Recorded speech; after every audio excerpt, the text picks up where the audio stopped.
final product would be something like this.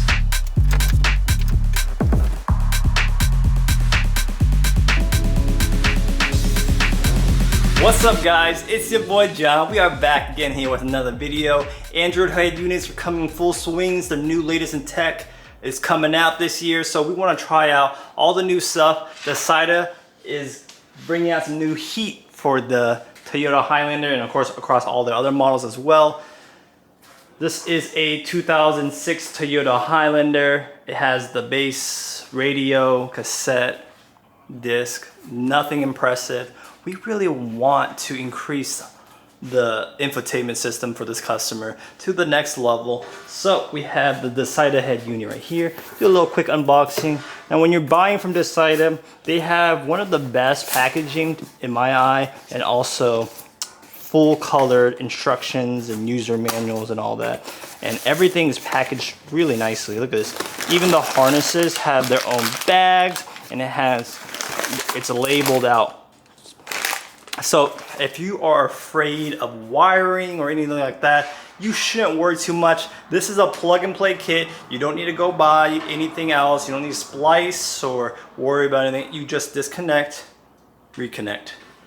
That's it. For the most part, for the wiring. For the head unit itself, it's 6 bolts. Take that out, you'll be fine. So we're gonna do a step-by-step instructions on how to do this. Don't be afraid. Anybody can do this. Stay tuned. All right, so we are inside the interior of the Toyota Highlander. And some things to note is this is the OEM radio, and I'm just gonna have a side-by-side comparison of the new massive one. The Toyota has the trim piece, it has the plugs and everything.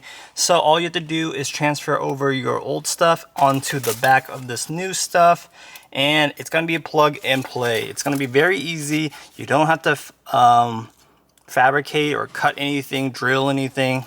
It's all gonna be on this new head unit. So yeah, let's just get started. Now to start working on this, we're gonna use a plastic trim removal tool, and you kind of want to pick at it. I like to kind of start at the least inconspicuous spots because this is an older car. You don't want to snap any of the plastics. So you try to start working it slowly. Don't rush, be slow and gentle because it's still an OEM piece that's really old. So we start with one. I start with one edge. Got that open, and I'm just gonna slowly work it. No need to rush here, okay?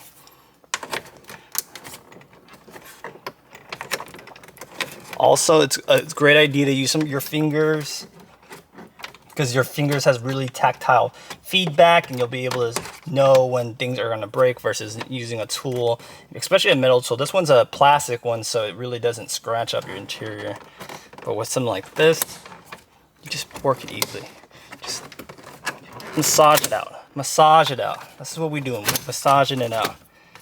That piece is now out. Now these little vents right here, we're gonna be transferring over. I'm gonna show you guys how to do that in a second, or in a minute. Here we are. We got the amazing unit right here. Let me make it a little bit brighter for y'all to see. And that's gonna reveal some 10 millimeters. You got 1, 2, 3, 4, 5, 6. So you're just gonna get 10 and remove all those. All right, with all the 10s removed, we want to snake it back. Be mindful that there is going to be some wiring harnesses in the back. So kind of have it like this, and you kind of just unplug as much as you can. Most of these plugs are gonna have a little clip you have to push down on from the very top. And that's gonna give you that clearance you're gonna need once you remove the AC. So I don't know if you can get a good view of that, but there's a time you pull, nothing comes out. And that's it. We did most of the hard work. Now let's remove these brackets on this and transfer all the radio, non-radio stuff over to the new bezel. And once you do that, this whole piece kind of just falls out, pull all that brackets out, and this is the piece we're going to be transferring onto our new unit. So here we go.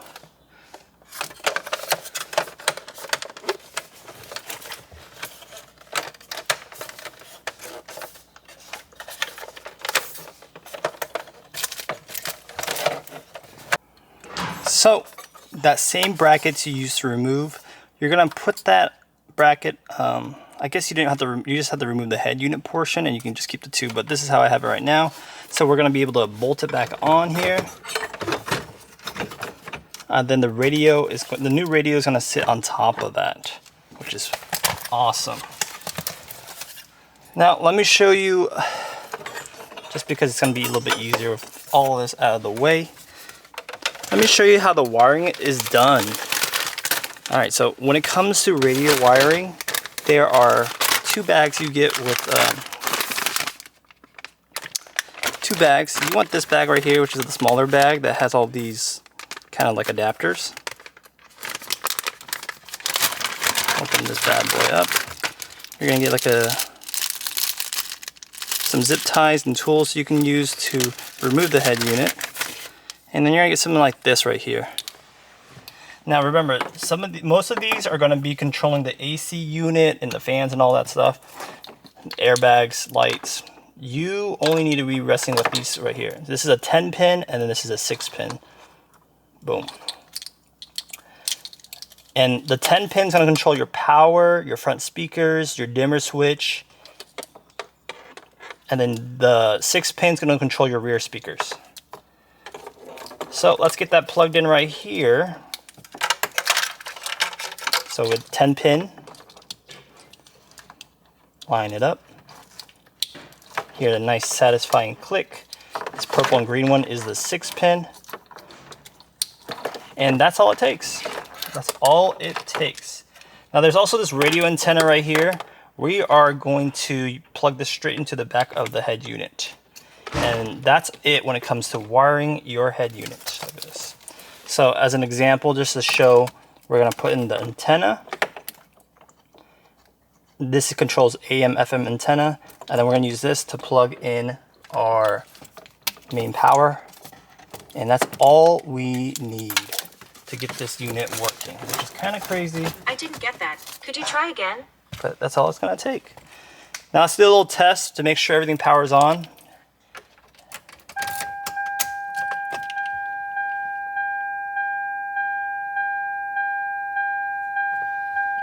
Boom, it's powering on. Now, you can have it on the on, which is gonna turn on the AC and all that stuff. But on the first boot, it's gonna take the longest. And once you have the first boot over with, then it's gonna be a lot faster. So the number one thing you wanna test is just sound. So as long as you get sound, I like to hit these buttons. You get it? Perfect. So we're getting sound. We know this unit is working. You can hook up their Bluetooth and whatnot. And we can get that CarPlay going. Let's see. So you get a Bluetooth. So this would be how you would do it on your first setup. Now I have an Apple. After you pair it, it will automatically go to Z-Link. And now we have Apple. Now we have Apple CarPlay, which is perfect. This is what we want, and we can check out some of the songs. Something I've been listening to is the new Eminem album. Ooh, that sounds good. Hawk Tour. Check it, the volume up. All that's good, all that's working, and it sounds amazing. So there you go. Let's wrap everything up, put in the vents, which I'm going to show you how to do that, and you just do everything in reverse. Alright, to do these vents, so this is the OEM frame that we are no longer using. You'll notice that there are these tabs right here. You have two right here, and you have 1, 2, so a total of 4. What you want to do is you can use that tool that the kit is included with, and you want to just pry that bad boy open.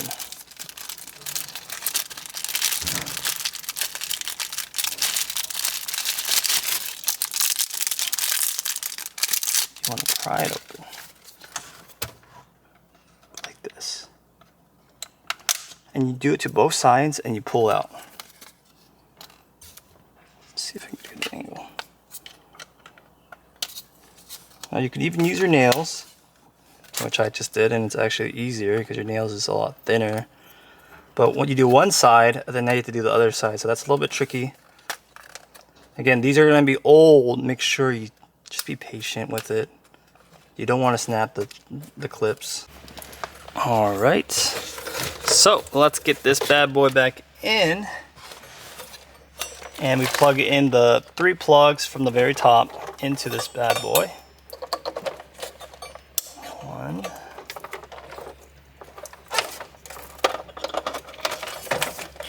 2 and 3. Looks like I have the hazard on. So I'm gonna put that. We want to route these cables because this is what we're going to be using. Same with the USBs, that's all we're really using here. And then lastly, we have the car antenna radio. Get it snug back, and then we do the 610s to get it nice and snug. Okay,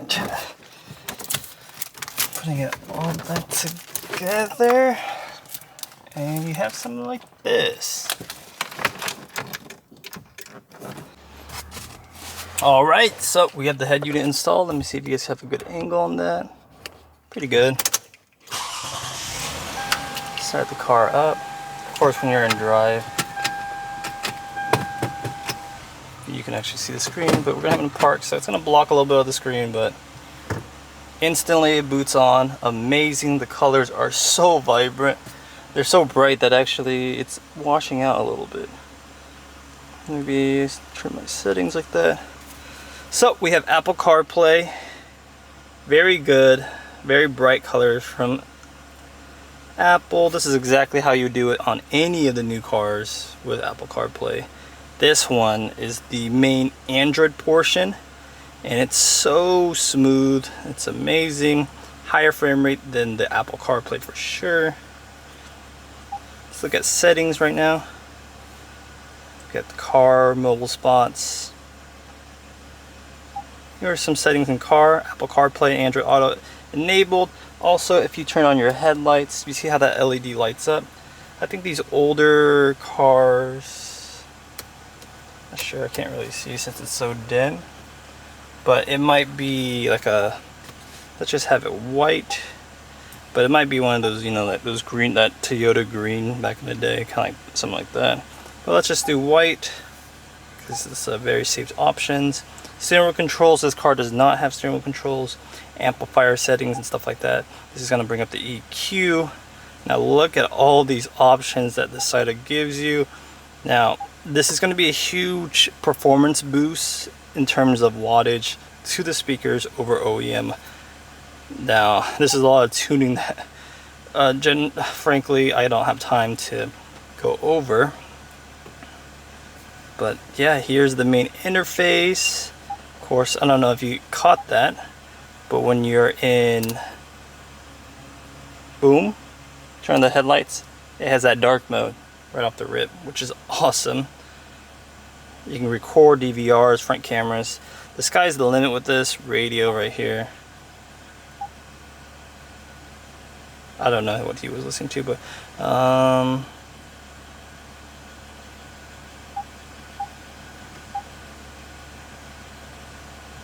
it's seeking.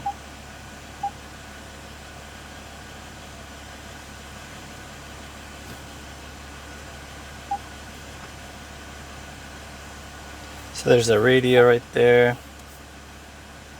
Wheel key studies, again, that's for the steering wheel controls. Let's go more into the settings because that's kind of bespoke to this unit. Storage, 240 gigs, that's insane. Display's amazing, wallpaper. This thing's spec'd out really nicely. Here's the model number, build number. CPU is it could be an octa-core, 2 quad cores, A73 chip, A53 chip, 8 gigs of RAM, which is like really good. It's gonna be really smooth. But yeah, that kind of concludes it. Thank you guys for watching. If you guys were interested in this head unit, I'll leave a link down below. The install was pretty easy for the most part for the wiring. The hardest part was just kind of get these vents lined up properly because they're old and they kind of, his was already cracked. But other than that, it was a pretty easy process. But yeah, thank you guys for watching. I'll catch you guys in the next one.